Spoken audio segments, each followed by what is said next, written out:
Of Nobel Prizes, crypto deals Iran-India must harden Redlines against Trump's Pakistan pivot. Finepoi Pakistan is more than a mere irritant in the carefully crafted India-US relationship. Ignoring it is no longer an option. It's time to draw firm and non-negotiable red lines. And no, crypto sales and Nobel Prizes should not come in the way. US President Donald Trump has taken the world on a roller coaster ride, one filled with impulsive declarations, erratic diplomacy, and an insatiable hunger for credit. With reckless ceasefire announcements and glaring conflicts of interest, Trump's actions are shaking up alliances, undermining hard-won diplomatic achievements, and jeopardizing America's relationship with one of its most important partners, India. Nanan remember when Trump unilaterally announced a ceasefire between India and Pakistan before either country's leadership had confirmed one. Pakistan violated it within hours. India was understandably livid, seeing it as a reckless and premature move that undermined its position. Fast forward to today, after the US bombed 3 Iranian nuclear sites, Fordow, Esfahan, and Natanz. Iran retaliated by targeting US bases in Qatar, Syria, Iraq, and Bahrain. The attacks were fended off with ease. Then came another Trumpian moment. And even though the theater this time was in the Middle East, it gave India déjà vu. Trump abruptly declared a total and complete ceasefire between Iran and Israel on social media. But within hours, the two were bombing each other again. Trump was left furious, so much so that he reportedly dropped the F-bomb. In a Truth Social post, Trump publicly warned Israel, "Do not drop those bombs. If you do, it is a major violation. Bring your pilots home, now." An hour later, he bizarrely claimed Israel would not strike Iran and that Israeli jets would return while doing a friendly plane wave to Iran. The image of Israeli fighter jets waving to Iran in midair while still over enemy territory is surreal. Israel, for its part, insisted that Trump was well aware of their plans all along. So who's telling the truth? Trump's way of doing things is not easy to decode. The goalposts keep shifting. The mood keeps changing. And no one, not even friends and allies, are safe from his antics. One thing that remains consistent is the desperation for credit, inserting himself into blood feuds of foreign lands, negating their sensitivities and fishing for praise.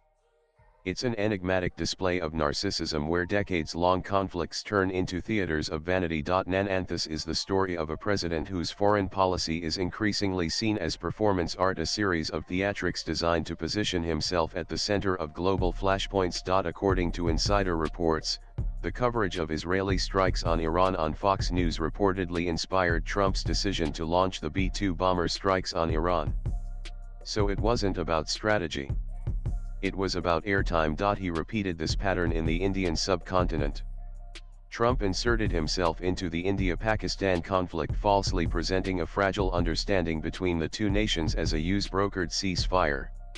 He ignored the reality that India's military pressure had forced Pakistan to the table, not American diplomacy. Nanan thread tying Trump's chaotic interventions together is his obsession with the Nobel Peace Prize. In a post, Trump mentions a number of conflicts that Trump is unhappy he did not get a Nobel Peace Prize for his intervention in various conflicts.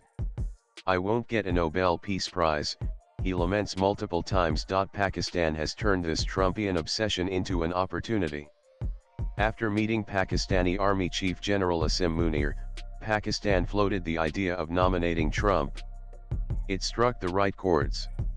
This week, U.S. Congressman Buddy Carter nominated Trump for the Nobel, citing the supposed Iran-Israel ceasefire and Trump's claim of preventing Iran from going nuclear. Ironically, on the same day, a Ukrainian lawmaker withdrew his nomination for Trump, disillusioned with his failure to end the Russia-Ukraine war, something Trump had repeatedly claimed he could do in one day. Nanan Trump's meddling has had real diplomatic costs.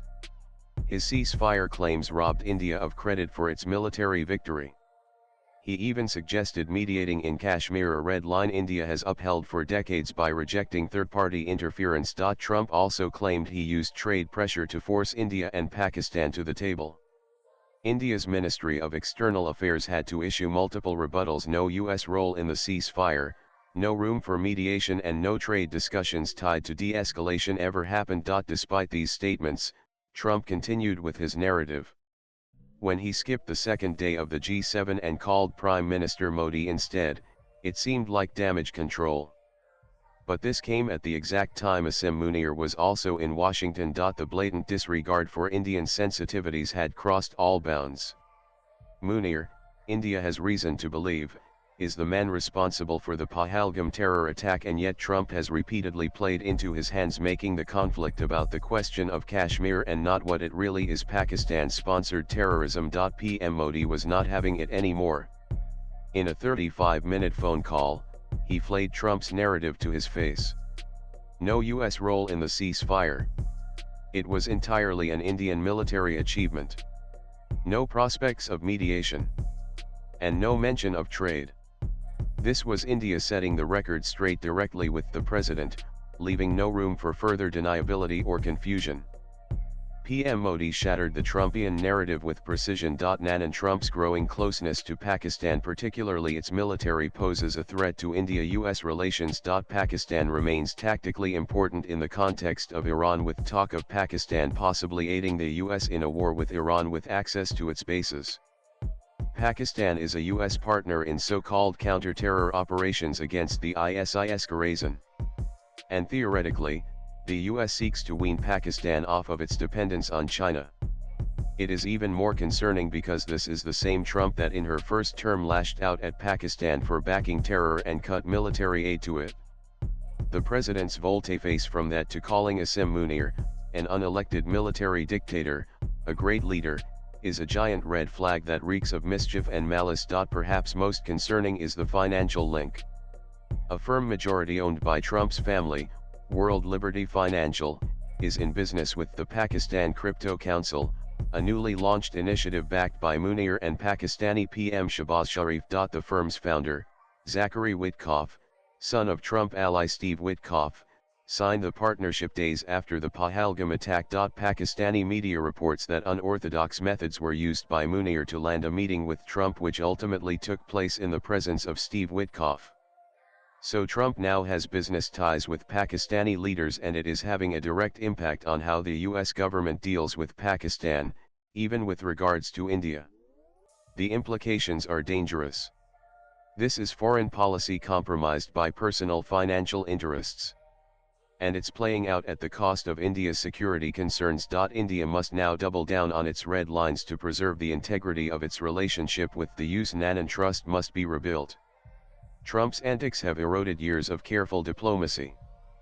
Future trade deals and Indo-Pacific cooperation must be conditional on America respecting these principles. There are already signs of strain. The much-anticipated India-US trade deal has hit roadblocks. Trump's forceful negotiating style and his problematic stand on Pakistan have derailed progress. India is not willing to play along when its national security and diplomatic credibility are at stake. India is a rising great power. The Indo-US relationship is one of the most consequential of this century. And yet, Trump's pursuit of a Nobel Prize and crypto riches threatens to derail it. With the Quad summit coming up in India later this year, it's time for Trump and the US foreign policy establishment to recalibrate and put diplomacy back in the hands of diplomats. Swipe left for next video, because the future of global stability should not be determined by a president's ego or business deals behind closed doors. Views expressed in the above piece are personal and solely those of the author. They do not necessarily reflect News 18's views. Latest blogs.